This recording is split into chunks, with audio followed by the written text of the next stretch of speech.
জান্নাতের চাবি আমার মা, ও মা গো জান্নাতের চাবি আমার মা, জান্নাতের চাবি আমার মা, ও মা গো জান্নাতের চাবি আমার মা। জান্নাতের, আপনারা আমার সাথে সাথে পড়ুন, জান্নাতের চাবি আমার মা, ও মা গো জান্নাতের চাবি আমার মা। ওরে মা যার বেঁচে নাই তার মতো দুঃখী নাই, আরে মা যার বেঁচে নাই তার মতো দুঃখী নাই, খালা ফুফু মায়ের মতো না, ও না গো জান্নাতের চাবি আমার মা, জান্নাতের চাবি আমার মা, ও মা গো জান্নাতের চাবি আমার মা। সন্তানের বেহেশত যার যার মায়ের পায়ের নিচে, মা জননী যাহার প্রতি সন্তুষ্ট হয়েছে। সন্তানের বেহেশত যার যার মায়ের পায়ের নিচে, মা জননী যাহার প্রতি সন্তুষ্ট হয়েছে। বাপ মা যদি দোয়া করে আল্লাহর দরবারে, দয়া করে দয়াল আল্লাহ দোয়া কবুল করে। আর সবার আগে বাপ মার দোয়া কবুল করে দয়াল আল্লাহ। আরেকটু জোরে দুহাত তুলে বলুন ইয়া রাসূলুল্লাহ। সবার আগে বাপ মার দোয়া কবুল করে দয়াল আল্লাহ, সবার আগে বাপ মার দোয়া কবুল করে দয়াল আল্লাহ। মায়ের দোয়া বেফলে যায় না, ও মা গো পড়ুন না গো, ও মা গো জান্নাতের চাবি আমার মা, জান্নাতের চাবি আমার মা, ও মা গো জান্নাতের চাবি আমার মা।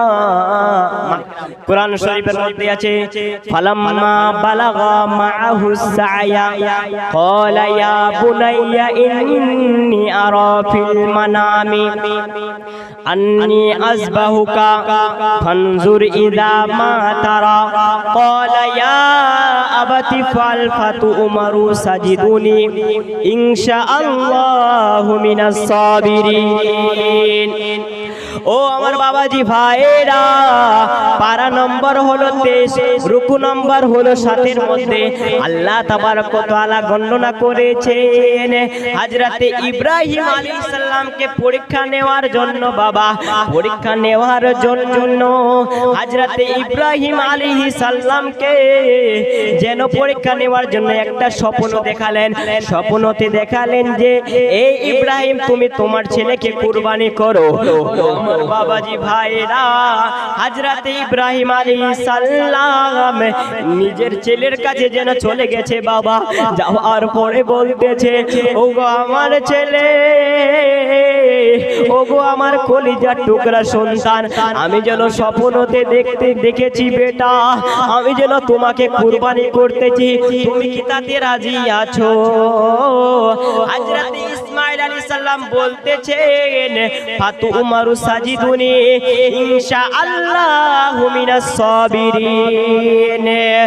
ওগো আমার আব্বা জান, আল্লাহ তাবারক ওয়া তাআলা আপনাকে যা হুকুম দিয়েছেন গো, আল্লাহ তাবারক ওয়া তাআলা আপনাকে যা হুকুম দিয়েছেন গো আব্বা, আল্লাহ তাবারক ওয়া তাআলার আল্লাহ তাবারক ওয়া তাআলার হুকুম পালন করুন, আল্লাহ তাবারক ওয়া তাআলার ইতাআত করুন, ইনশাআল্লাহু মিনাস সাবিরিন।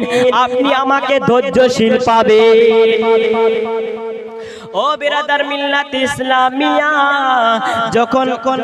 যখন আল্লাহ তাবারক ওয়া তাআলা হযরতে ইব্রাহিম আলাইহিস সালামকে নিজের খলিল বানালেন। বাবা যখন হযরতে ইব্রাহিম আলাইহিস সালামকে নিজের খলিল বানালেন, ফেরেশতাগণ যেন আল্লাহ তাবারক ওয়া তাআলাকে বলতেছেন ওগো আমার আল্লাহ, ওগো আমার আল্লাহ, আপনার দোস্ত ওই মানুষটা, আপনার দোস্ত তো ওই হবে যে আপনাকে ভীষণ ভালোবাসবে, আপনার বন্ধু তো ওই হবে যে আপনাকে ভীষণ ভালোবাসবে, আপনার বন্ধু তো ওই হবে যে আপনাকে নিজের চাইতে বেশি মোহাব্বত করবে, তাকেই আপনি খলিল বানাবেন গো আল্লাহ।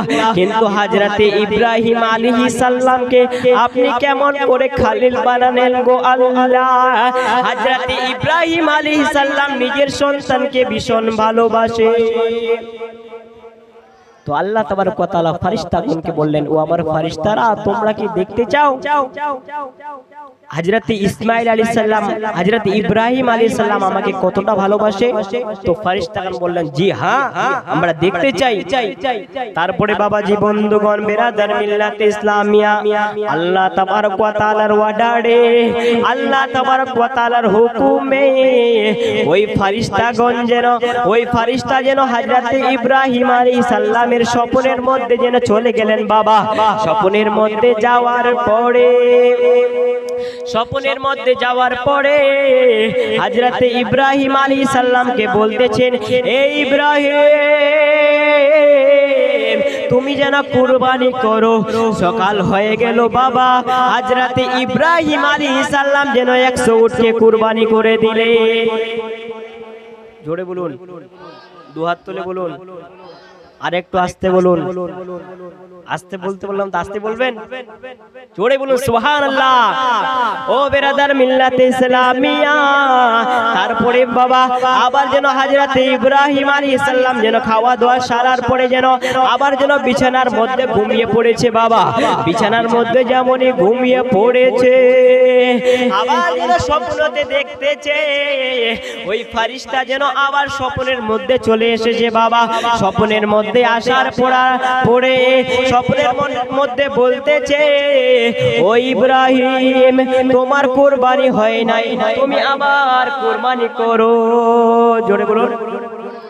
ও বেরাদার মিল্লাত ইসলামিয়া, আবার যেন সকাল হয়ে গেল, আবার যেন হযরত ইব্রাহিম আলাইহিস সালাম 200 উটকে কুরবানি করে দিলেন। জোরে বলুন, কয়শো উটকে? 300, 200। ও বেরাদার মিল্লাতে ইসলামিয়া, তৃতীয় দিন যেন আবার যেন ঘুমিয়ে গেছে বাবা। আবার যেন ফেরেশতা চলে এসেছে। ফেরেশতা চলে আসার পরে আবার যেন বলতেছে, ও ইব্রাহিম, তোমার যেন কুরবানি হয় নাই, তুমি আবার কুরবানি করো। তারপরে স্বপ্নের মধ্যে হযরত ইব্রাহিম আলাইহিস সালাম যেন ফেরেশতাকে জিজ্ঞাসা করতেছেন, ও ফেরেশতা, বলো বলো বলো, আমি কি কুরবানি করলে আল্লাহ তাবারক ওয়া তাআলা সন্তুষ্ট হবে? আমি কি কুরবানি করলে আল্লাহ তাবারক ওয়া তাআলা রাজি হবে? যেমনই বাবা এই কথাটা বলেছে, এই কথাটা বলার পরে ফেরেশতাগণ যেন বলতেছে, তুমি দুনিয়ার মধ্যে যাকে বেশি ভালোবাসো তুমি তার কুরবানি করো। তুমি তার কুরবানি করলে আল্লাহ তাবারক ওয়া তাআলা তোমার প্রতি রাজি হবে। হযরত ইব্রাহিম আলাইহিস সালাম যেন ভেবে নিলেন যে আমি দুনিয়ার মধ্যে আমার ছেলে ইসমাঈলকে ভালোবাসি। হযরত ইব্রাহিম আলাইহিস সালাম মা হাজেরা রাদিয়াল্লাহু তাআলা আনহার কাছে গেলেন বাবা। যাওয়ার পরে বললেন, ও আমার বিবি, আপনি আমার সন্তানকে যেন ভালো করে গোসল করিয়ে দেন গো বিবি। আপনি আমার সন্তানকে নতুন নতুন পোশাক পরিয়ে দেন গো বিবি। আমার সন্তানকে যেন একটা বাদশা দাওয়াত করেছে, আমি তাকে দাওয়াত খাওয়ার জন্য নিয়ে যাব। ও বেরাদার মিল্লাত ইসলামিয়া, তারপরে যেন বাবাজি বন্ধুগণ যেন মা হাজেরা রাদিয়াল্লাহু তাআলা আনহা যেন তাকে ভালো করে গোসল করিয়ে দিলেন বাবা। চোখের মধ্যে যেন সুরমা বুলিয়ে দিলেন। তারপরে যেন ভালো পোশাক পরিয়ে দিলেন। ভালো পোশাক পরিয়ে দেওয়ার পরে হযরতে ইব্রাহিম আলাইহিস সালাম যেন ওই ছেলেটিকে যেন মক্কা থেকে যেন মদিনার দিকে কুরবানি করার জন্য যেন নিয়ে চলে যাচ্ছে। ওই দিকে যেন ইবলিস শয়তান মনে মনে ভাবতেছে, ইবলিস শয়তান যেন মনে মনে ভাবতেছে ইব্রাহিম আলাইহিস সালাম যদি ইসমাইলের কুরবানি করে দেয় তাহলে তো ইব্রাহিম আলাইহিস সালাম আল্লাহর প্রিয় খলিল হয়ে যাবে, আল্লাহর প্রিয় বন্ধু হয়ে যাবে। ওই ইব্রাহিম আলাইহিস সালাম মা হাজেরা রাদিয়াল্লাহু তাআলা আনহার দরবারে যেন বুড়ো সেজে যেন চলে আসলেন বাবা। আসার পরে বলতেছে ও হাজেরা তুমি কি জানো তোমার ছেলেকে ইব্রাহিম কোথায় নিয়ে যাচ্ছে? মা হাজেরা রাদিয়াল্লাহু তাআলা আনহা বলতেছেন আমার স্বামী যেন আমার ছেলেকে ওই বাদশাহের দরবারে যেন দাওয়াত খাওয়ার জন্য নিয়ে যাচ্ছে। মা হাজেরা বলতেছে আমার স্বামী আমার ছেলেকে ওই বাদশা দাওয়াত করেছেন, ওই দাওয়াত বাড়িতে নিয়ে যাচ্ছে। ও বেরাদার মিল্লাত ইসলামিয়া, তারপরে যেন ওই শয়তান নামরুদ যেন বলতেছে, ওই শয়তান ইবলিস শয়তান যেন বলতেছে না না না তোমার ছেলেকে যেন ওই বাদশাহের দরবারে দাওয়াত খাওয়ার জন্য নিয়ে যায় নাই, তোমার ছেলেকে যেন ওই মদিনার মধ্যে যেন কুরবানি করার জন্য নিয়ে যাচ্ছে।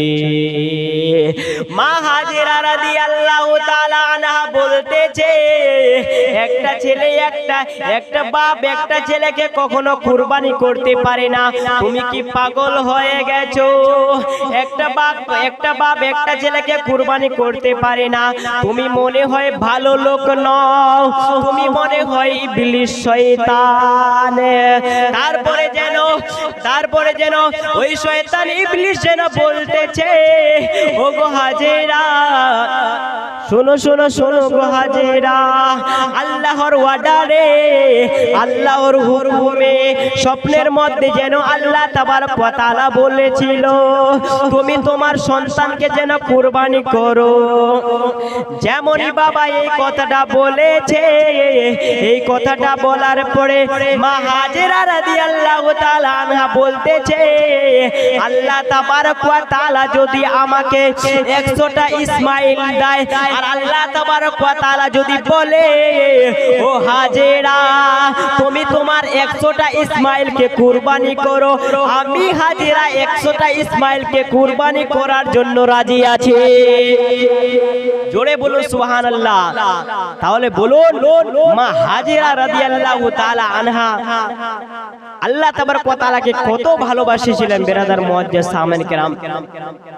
তারপরে যেন বাবাজি বন্ধুগণ ওই ইবলিস শয়তান যেন ওই হাজেরার কাছে যেন মায়ুস হয়ে চলে গেলেন বাবা। হযরতে ইসমাইলের কাছে গেলেন, ইসমাইলের কাছে যাওয়ার পরে ইসমাইলকে যেন বলতেছে ও ইসমাইল বলো বলো বলো তোমার আব্বা তোমাকে কোথায় নিয়ে যাচ্ছে? হযরতে ইসমাইল আলাইহিস সালাম বলতেছেন আমার আব্বা আমাকে ওই দাওয়াত খাওয়ার জন্য নিয়ে যাচ্ছে।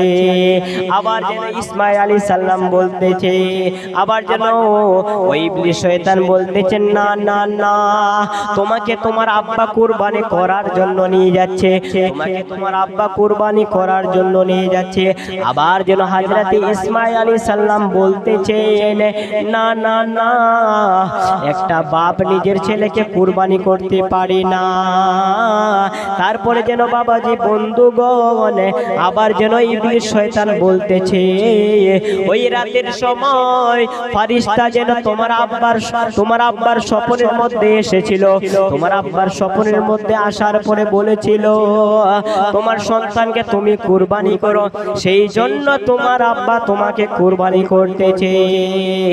যেমনই বাবা এই কথাটা বলেছে হযরতে ইসমাইল আলাইহিস সালাম বলতেছেন আল্লাহ তাবারক ওয়া তাআলার ওয়ার্ডারে আল্লাহ তাবারক ওয়া তাআলার হুকুমে আমার মতো যদি 100 ইসমাইলকে কুরবানি করতে হয়, কুরবানি হতে হয়, তাহলে আমি ইসমাইল কুরবানি হতে রাজি আছি। জোরে বলুন সুবহানাল্লাহ। তাহলে বলুন হযরতে ইসমাইল আলাইহিস সালাম আল্লাহ তাবারক ওয়া তাআলাকে কত ভালোবেসেছিলেন বিরাদার মুআজ্জাজ সামিন কিরাম হযরতে ইসমাইল আলাইহিস সালাম। তারপরে বাবাজি বন্ধুগণ ওই হযরতে ইব্রাহিম আলাইহিস আলাইহিস সালাম যেন হযরতে ইসমাঈল আলাইহিস সালামকে যেন নিয়ে চলে গেলেন বাবা। নিয়ে চলে যাবার পরে হযরতে ইসমাঈল আলাইহিস সালাম যেন ভেবে নিলেন আমার আব্বা আমাকে কুরবানি করবে, কিন্তু হযরতে ইসমাঈল আলাইহিস সালাম বলতেছেন ওগো আমার আব্বা জান, আপনি আমাকে কুরবানি করবেন গো আব্বা, কিন্তু তার আগে আমার তিনটা শর্ত আছে। কয়টা শর্ত? জোরে বলুন। তিনটা শর্ত আছে। প্রথম নাম্বার শর্ত হলো আব্বা জান, আপনি আমাকে যখন জবাই করবেন আমাকে আমার হাত পাগুলো বেঁধে উল্টো করে যেন ওই পাথরের মধ্যে শুয়াই দিবেন। প্রথম নাম্বার শর্ত হলো। আর দ্বিতীয় নাম্বার শর্ত হলো যে আপনি যখন আমাকে জবাই করবেন তখন আপনার চোখগুলো কালো পট্টি দিয়ে বেঁধে নেবেন, কেননা আব্বা আপনার মনের মধ্যে আপনার কলিজার মধ্যে বাপের দিল আছে। আপনি যদি আমাকে জবাই করতে করতে আপনার মনে যদি রহম চলে আসে তাহলে আপনি আমাকে জবাই করতে পারবেন না। আর দ্বিতীয় নাম্বার শর্ত হলো যখন আপনি আমাকে জবাই করবেন, জবাই করা যখন হয়ে যাবে, যখন কুরবানি করা হয়ে যাবে, এই কথাটা আমার মাকে বলবেন না। ও বেরাদার মিল্লাত ইসলামিয়া, হযরতে ইসমাঈল হযরতে ইব্রাহিম আলাইহিস সালাম যেন তার হাত পাগুলো বেঁধে দিলেন বাবা। হাত পাগুলো বেঁধে দেওয়ার পরে হযরতে ইসমাঈল আলাইহিস সালাম যেন চোখের মধ্যে পট্টি লাগিয়ে নিলেন বাবা। চোখের মধ্যে পট্টি লাগিয়ে নেওয়ার পরে হযরতে ইসমাঈল হযরতে ইব্রাহিম আলাইহিস সালাম যেন হযরতে ইসমাঈলের গলার মধ্যে যেন ছুরি চালিয়ে দিয়েছে। ছুরিটা চালিয়ে দিল বাবা, কিন্তু ছুরি কাটে না। হযরতে ইসমাঈল আলাইহিস সালামের গলা তো দূরের কথা, হযরতে ইসমাঈল আলাইহিস সালামের একটা চুল পর্যন্ত কাটতে পারে না। জোরে বলুন সুবহানাল্লাহ। ও বেরাদার মিল্লাত ইসলামিয়া, দ্বিতীয়বার যেন হযরতে ইসমাঈল হযরতে ইব্রাহিম আলাইহিস সালাম যেন আবার ছুরি চালালেন বাবা। যেমনই আবার ছুরি চালালেন আবার যেন গলা কাটে না। তারপরে হযরতে ইব্রাহিম আলাইহিস সালাম যেন জালালিতে চলে আসলেন বাবা। জালালিতে চলে আসার পরে হযরতে ইব্রাহিম আলাইহিস সালাম যেন রাগের মাথায় যেন ছুরিটাকে একটা পাথরের মধ্যে ছুঁড়ে দিয়েছে বাবা। ওই পাথরটা যেন দুভাগে বিভক্ত হয়ে গেল। জোরে বলুন সুবহানাল্লাহ। তো হযরত ইব্রাহিম আলাইহিস সালাম ওই ছুরিটাকে জিজ্ঞাসা করতেছে আমার ছেলের এত নরম গলা, আমার ছেলের গর্দানকে তুমি কাটলে না, কিন্তু আমি এই পাথরকে মারলাম আর এই পাথর কেটে গেল, ব্যাপার সেবার কি? তো ওই ছুরি বলতেছে ইব্রাহিম, আল্লাহ তাবারক ওয়া তাআলা আমাকে অর্ডার করেছে যে তুমি ইসমাঈলের গলা কাটবে না। জোরে বলুন সুবহানাল্লাহ। জোরে বলুন না গো সুবহানাল্লাহ। তো হযরতে ইব্রাহিম আলাইহিস সালাম বলতেছেন কেন? তখন ওই ছুরি বলতেছে যে ইব্রাহিম, যখন আপনাকে ওই আগুনের মধ্যে ফেলা হয়েছিল আপনাকে কেন আগুন জ্বালাতে পারে নাই? তো হযরতে ইব্রাহিম আলাইহিস সালাম বলতেছেন যে আল্লাহ তাবারক ওয়া তাআলার হুকুম ছিল, সেই জন্য আমাকে ওই আগুন জ্বালাতে পারে নাই। কিন্তু বেরাদার মুআজ্জিজ সামিন কিরাম, তখন ছুরি বলতেছে আল্লাহ তাবারক ওয়া তাআলা আমাকে 70 বার অর্ডার দিয়েছে এই ছুরি তুমি কাটবে না। জোরে বলুন সুবহানাল্লাহ। বেরাদার মুআজ্জিজ